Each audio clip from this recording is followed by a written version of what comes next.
क्या मेरी आवाज़ आ रही है आप तक? प्लीज़ कमेंट कर बताएं।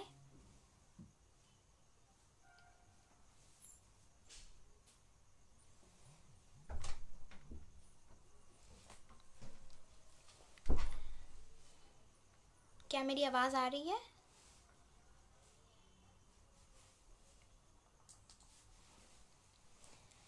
सभी को शुभ संध्या। ऋषि सर जुड़ चुके हैं यहाँ पर। सभी गुरुजनों को मेरा प्रणाम और छोटों को ढेर सारा प्यार। सर्वप्रथम मैं डॉक्टर ऋषि शर्मा सर जी का आभार व्यक्त करना चाहूँगी, जिन्होंने मुझे ये मौका दिया कि मैं हिंदगी है ज़िंदगी मंच पर आकर अपनी प्रस्तुति दे सकूं। आपका बहुत बहुत धन्यवाद सर। मैं बहुत बहुत आभार व्यक्त करना चाहूँगी आपका।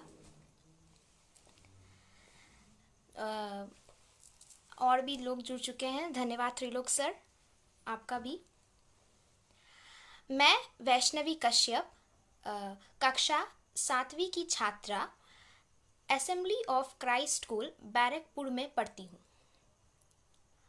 मैं कोलकाता की निवासी हूँ। इस लॉकडाउन के दौरान मेरी हिंदी से रुचि बहुत बढ़ गई, क्योंकि मेरी माँ रिंकी कुमारी जी एक हिंदी शिक्षिका हैं। उन्हें भी कविता लेखन एवं कहानी लेखन का बहुत शौक है, रखती हैं वो। तो उन्हीं से मुझे ये प्रेरणा मिली और मैंने भी कविता लेखन कहानी लेखन पढ़ना शुरू कर दिया। फिर मैं अभी लिखती भी हूँ, छोटे छोटे कविताएं मैंने लिखने शुरू की हैं इस लॉकडाउन में। उन कविता लेखन कहानी लेखन इनके साथ साथ मैं डिजिटल पेंटिंग भी करती हूँ, स्केचिंग भी करती हूँ। ये सब मेरा शौक है, मुझे अच्छा लगता है। आज के संध्या में सर्वप्रथम मैं एक प्रस्तुति देना चाहूँगी, जो एक कहानी है। उस कहानी का नाम है चार ब्राह्मण, जो कि पंचतंत्र से ली गई है। कहानी कुछ इस प्रकार है, आइए सुनते हैं। एक बार की बात है, एक गांव में 4 ब्राह्मण रहते थे। 3 ब्राह्मणों ने अनोखी विद्याएं सीख रखी थी, जबकि एक को उतना कुछ खास नहीं आता था। इसीलिए बाकी 3 उसे अज्ञानी व नीरा मूर्ख समझते थे। एक बार तीनों ब्राह्मणों ने शहर जाकर कुछ धनोपार्जन करने का विचार बनाया। उन्हें जाता साथ देखकर चौथा ब्राह्मण भी साथ जाने का आग्रह करने लगा। मुझे साथ ले चलो, चौथा ब्राह्मण ने आग्रह करते हुए कहा। तुम हम विद्वानों के बीच में क्या करोगे? तुमने तो कोई ऐसी विद्या भी नहीं सीखी जिसमें तुम धनोपार्जन कर सको। जाओ, लौट जाओ। तीनों ने उसे लगभग डांटते हुए कहा। मैं तुम लोगों का काम कर दिया करूंगा, कृपया मुझे साथ ले चलो। काम कराने के लालच में तीनों ब्राह्मण उसकी बात मान ली और वह भी साथ साथ चल पड़ा। शहर जाने के रास्ते में एक घना जंगल पड़ता था।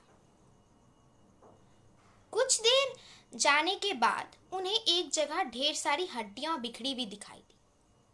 वह 4 ब्राह्मण वहां जाकर रुक गए और तभी विवाद शुरू हो जाता है कि यह हड्डियां किस जानवर की है। तभी एक ब्राह्मण आगे आकर कहता है, तुम सब ये क्या बचकानी हरकतें कर रहे हो? मैं दिखाता हूं असली विद्या। मैं अभी अपनी तंत्र विद्या से इन हड्डियों को जोड़ देता हूं। और देखते ही देखते एक शेर का कंकाल तैयार हो गया। अब दूसरे ब्राह्मण को भी अपनी कला का प्रदर्शन कर लोगों को प्रभावित करना था। इसीलिए वह आगे आकर कहता है, रुको, मैं अपनी तंत्र विद्या से अभी इसमें मांस व चमड़ी लगा देता हूं। और शेर में मांस व चमड़ी लग जाती है, शेर के कंकाल में। अब भला तीसरा ब्राह्मण कहाँ पीछे रहने वाला था। वह आगे आकर कहने लगा कि तुम सब ये क्या बचकानी हरकतें कर रहे हो। मैं दिखाता हूं असली विद्या। मैं अभी अपनी तंत्र विद्या से इस शेर के कंकाल में प्राण फूंक इसे जीवित कर देता हूं। यह कहकर वो मंत्रोच्चारण करने लगा। फिर चौथा ब्राह्मण ने कहा, ठहरो ठहरो, तुम ये क्या कर रहे हो। तुम्हें पता है ना कि अगर शेर में प्राण आ जाएंगे तो क्या होगा। जब तक कि वह अपनी बात पूरी कर पाता, उससे पहले ही जो ब्राह्मण मंत्रोच्चारण कर रहा था उसने उसे डांटते हुए कहा, तुम्हारा साहस कैसे हुआ कि तुम हम विद्वानों के बीच में अपनी जुबान खोल सको। अब से आगे से हमारे बीच में बोलने का साहस मत करना। अब चौथा ब्राह्मण तभी समझ गया था कि यहां उसकी बात कोई नहीं मानेगा, इसलिए वह अपनी उपस्थित बुद्धि इस्तेमाल कर वह तेजी से भागकर पेड़ पर चढ़ जाता है। यहां मंत्रोच्चारण चालू है। मंत्रोच्चारण की शक्ति से शेर में प्राण आ जाते हैं। शेर तो शेर है, हिंसक, घातक, प्राणनाशक। वह क्या जाने उसे किसने बनाया, क्यों बनाया। वह तो सिर्फ मारना और खाना ही जानता है। और उसने देखते ही देखते तीनों ब्राह्मणों को खा लिया और अपनी प्यास बुझा ली। फिर वह जंगलों में ओझल हो गया। अब चौथा ब्राह्मण पेड़ से नीचे उतरकर गांव की ओर लौट जाता है। वह बेचारा मन ही मन सोचता है कि ऐसा ज्ञान किस काम का जो इंसान की सूझबूझ और समझदारी को क्षीण कर दे। यह सत्य है कि ये तीन ब्राह्मण अपनी होड़ में लगे थे कि उनकी विद्या अच्छी है, उनकी विद्या सबसे अच्छी है, वो ज़्यादा धनोपार्जन करेंगे। मगर उससे पहले ही उन्होंने अपनी जान गंवा बैठी। अपने पैरों पर उन्होंने कुल्हाड़ी मार दिया। उन्हें अपनी उपस्थित बुद्धि ना लगाए उन्होंने शेर को जीवित कर दिया। और यह सत्य कहा गया है कि शेर तो शेर है, वो क्या जाने वो किसने बनाया, उसे क्यों बनाया। वह तो सिर्फ मारना और खाना ही जानता है। तो इसलिए हमें अपनी ज्ञान पर कभी भी घमंड नहीं करना चाहिए कि हम सर्वश्रेष्ठ हैं, हमें सब आता है, क्योंकि हमें पता नहीं कि कल क्या होने वाला है। और चौथा ब्राह्मण जो कि उसके पास कोई विद्या नहीं थी, उसने कुछ नहीं सीखा था, वो साधारण व्यक्ति था, मगर उसने अपनी उपस्थित बुद्धि इस्तेमाल कर अपनी जान को बचा लिया। और वहीं तीन मूर्ख जो थे, अपने आप को विद्वान समझते थे, उन्होंने अपनी जान गंवा बैठी। मैं आशा करती हूँ कि मेरे द्वारा जो कहानी सुनाई गई हुई है आपको पसंद आई होगी। अब चलते हैं मेरी दूसरी प्रस्तुति की ओर। मेरी दूसरी प्रस्तुति है एक हमारे जो राष्ट्रीय कवि हैं श्री रामधारी सिंह दिनकर, उनके द्वारा रचित एक कविता है।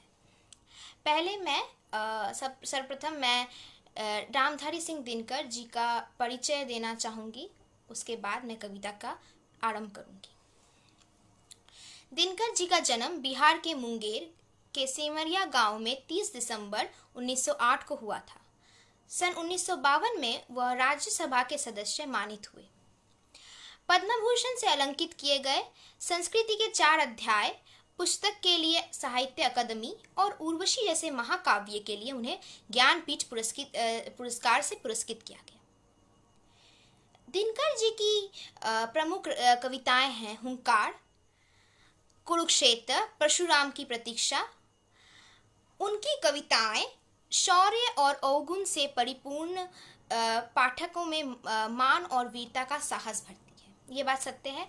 आज मैं जो कविता आप सबके समक्ष सुनाना चाहूँगी वह हमारे वीर जवानों को समर्पित है, जो हमारी रक्षा करते हैं सीमाओं में रहकर। तो मेरी उस कविता का नाम है कलम आज उनकी जय बोल। ये बहुत एक प्रसिद्ध कविता है, मुझे पता है और ये मेरी मुझे बहुत प्रिय है ये कविता। ये मैंने अपने जो क्लास के जो बुक्स होते हैं वहाँ पर पढ़ा था, मगर मुझे ये कविता मेरे दिल को छू गई, मुझे बहुत पसंद आई ये कविता। ये मेरी फेवरेट कविता है, पसंदीदार कविता। तो कविता मैं आरंभ करना चाहूँगी।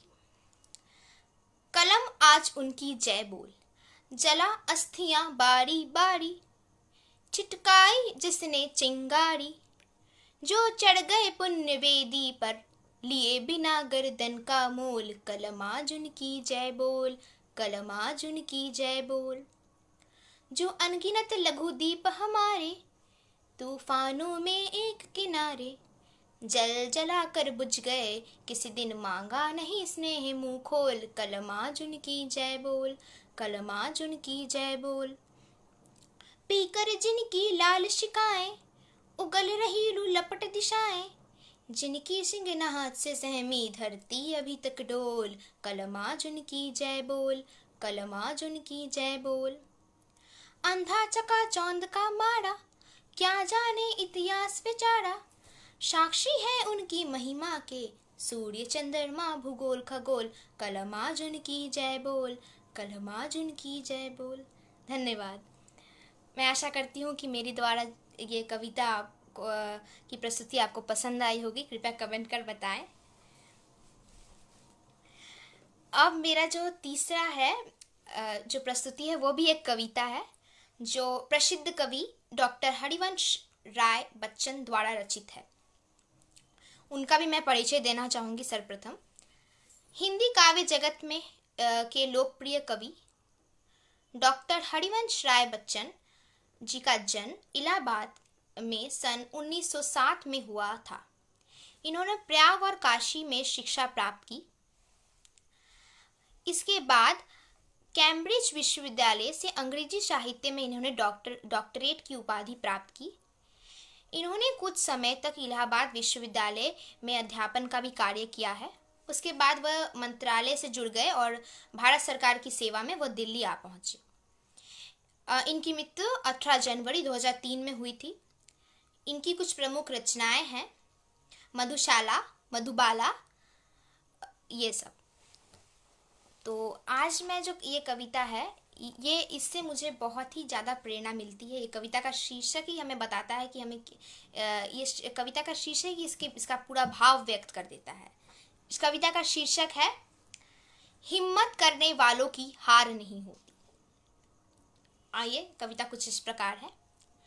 हिम्मत करने वालों की हार नहीं होती, लहरों से डरकर नैया पार नहीं होती। हिम्मत करने वालों की हार नहीं होती, लहरों से डरकर नैया पार नहीं होती। नन्ही चींटी जब दाना लेकर चढ़ती है, चढ़ती दीवारों पर 100 बार फिसलती है। मन का विश्वास हृदय में साहस भरता है, चढ़कर गिरना, गिरकर चढ़ना ना अखरता है। आखिर उसकी मेहनत बेकार नहीं होती, कोशिश करने वालों की हार नहीं होती। डुबकिया सिंधु में गोताखोर लगाता है, जा जाकर खाली हाथ लौटाता है। मिलते ना सहज ही मोती पानी में, हर बार नहीं होती, कोशिश करने वालों की हार नहीं होती। असफलता एक चुनौती है, स्वीकार करो। क्या कमी रह गई थी, देखो और सुधार करो। जब तक ना सफल हो तुम, नींद चैन सब त्यागो तुम। कुछ किए ही बिना जय जयकार नहीं होती, कोशिश करने वालों की हार नहीं होती। धन्यवाद।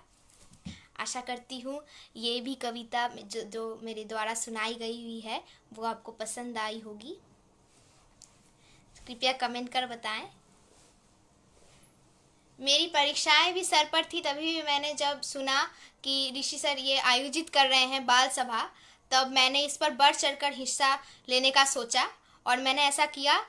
सर का मैं फिर से आभार व्यक्त करना चाहूँगी। मैं एक और प्रस्तुति देना चाहूँगी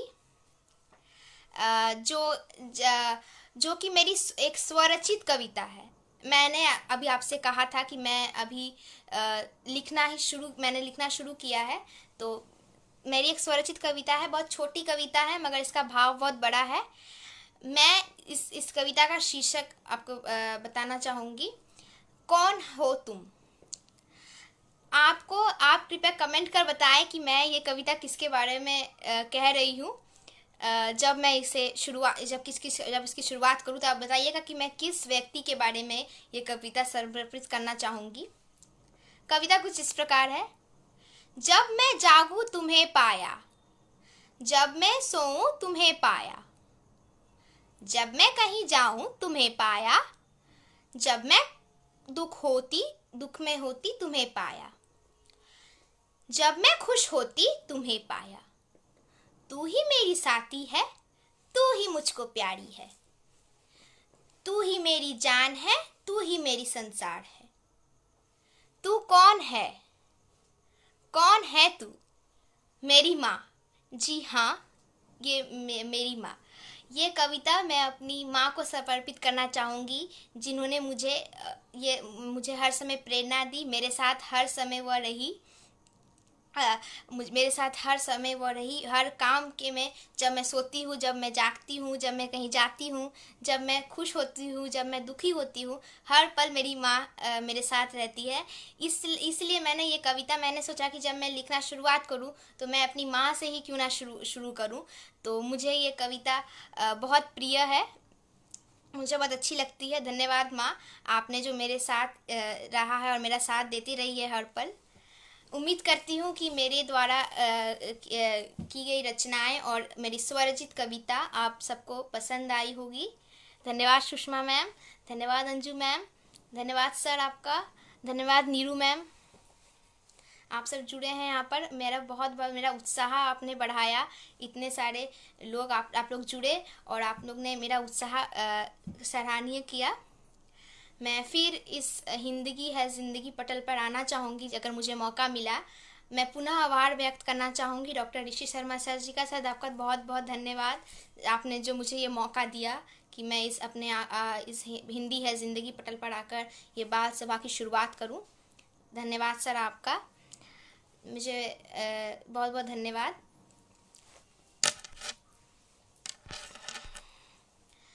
मैं आशा करती हूँ कि फिर मुझे ये मौका मिले कि मैं फिर इस पर पटल पर आऊँ। तब तक के लिए धन्यवाद। शुभ रात्रि सभी को।